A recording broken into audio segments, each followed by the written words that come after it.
Selamat pagi Bu, perkenalkan saya Dr. Muda Andika. Boleh saya tahu nama dan tanggal lahir Ibu? Saya Ibu Gunawan, lahir 10 Desember 2004. Baik, sudah sesuai dengan data kami ya Bu. Kali ini saya akan melakukan pemeriksaan ginekologi, dilanjutkan dengan pemeriksaan pap smear dan IVA untuk memeriksa apakah ada keganasan pada serviks Ibu. Selama pemeriksaan mungkin nantinya Ibu akan merasa kurang nyaman atau khawatir, tapi kami akan berusaha sebaik mungkin untuk mencegah segala komplikasi terjadi. Apakah Ibu kira-kira sudah mengerti terkait dengan prosedur dan tujuannya Bu? Iya dok. Apakah Ibu bersedia untuk diperiksa Bu? Iya boleh dok. Baik, kalau begitu Ibu boleh untuk berbaring di ranjang ginekologi terlebih dahulu. Saya izin untuk mencuci tangan ya Bu. Oke dok. Kemudian saya mencuci tangan 6 langkah WHO. Jika sudah, kemudian saya akan melakukan inspeksi pada abdomen terlebih dahulu. Saya akan melihat pada abdomen pasien, dilihat apakah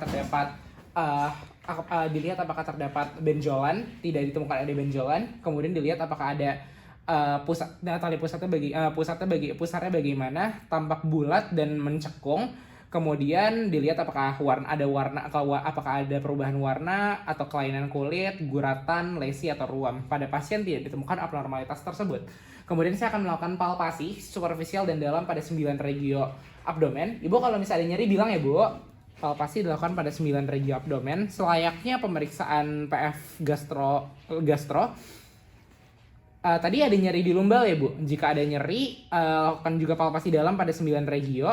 Palpasi dalam, 2 tangan ya teman-teman.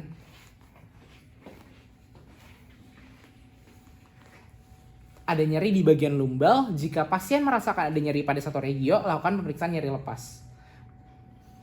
Jadi ditekan dan langsung dilepas. Kalau misalnya ada nyeri berarti nyeri lepasnya positif.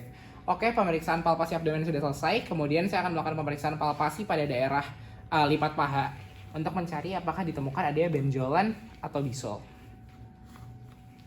Oke Bu, selanjutnya saya akan melakukan pemeriksaan dalam. Pada pemeriksaan dalam ini Ibu masih dalam posisi berbaring, pahanya agak dilipat ya Bu, jadi pasien diposisikan dalam posisi litotomi. Kemudian celananya sama celana dalamnya dibuka terlebih dahulu ya Bu. Mohon maaf agak kurang nyaman, saya izin untuk mencuci tangan terlebih dahulu. Sebelumnya saya mengarahkan lampu ginekologi ke arah aspektus genital pasien.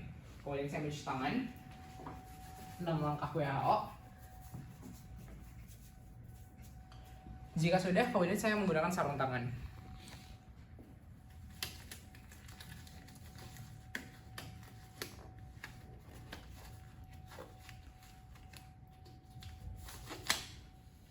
Oke, setelah saya menggunakan sarung tangan, selanjutnya pertama-tama saya akan melakukan inspeksi terlebih dahulu. Saya akan melakukan inspeksi pada labium, klitoris, serta perineum pasien. Di sini tidak ditemukan tanda-tanda inflamasi.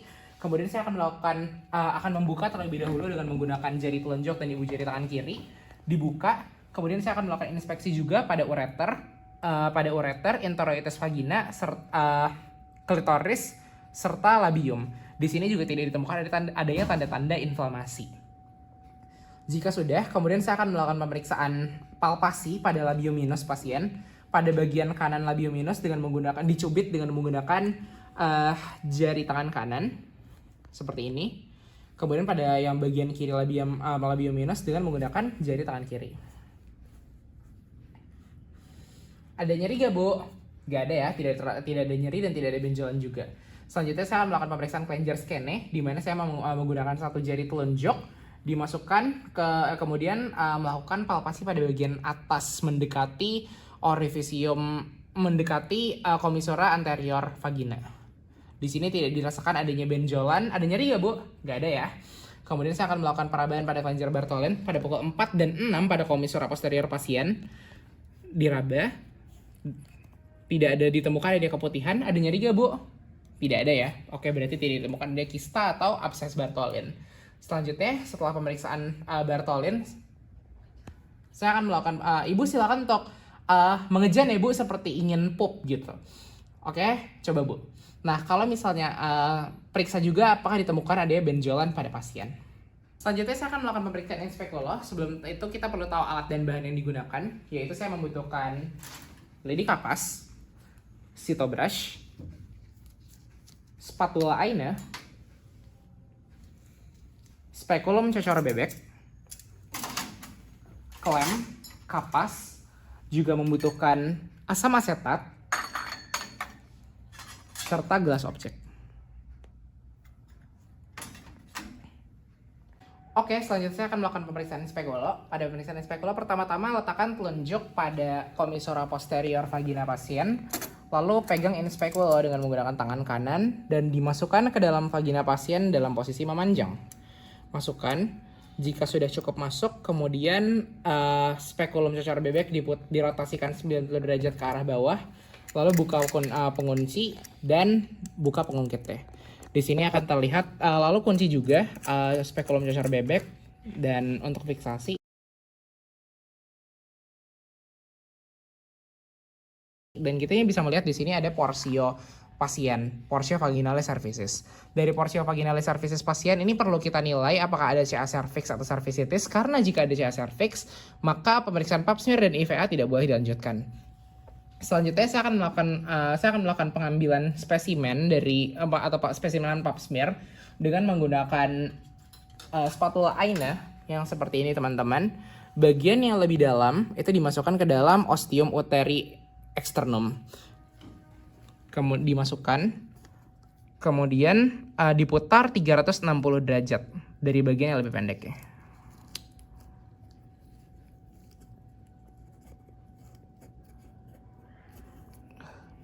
Oke, jika sudah, kemudian ini kemudian diletakkan juga pada objek gelas.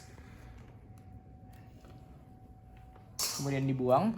Kemudian saya akan menggunakan Cytobrush. Kalau Cytobrush ini Cytobrushnya dimasukkan ke dalam dari ostium uteri externum pasien, kemudian dirotasikan 180 derajat. Diambil, lalu diletakkan pada objek gelas yang sama tapi di sisi yang lainnya. Jika sudah, dimasukkan dibuang. Objek gelas kemudian difiksasi ke dalam alkohol 96%. Jika sudah difiksasi, kemudian apabila terdapat fluxus atau flor pada vagina pasien, pada porsio dan vagina pasien, dibersihkan dengan menggunakan klem dan kapas.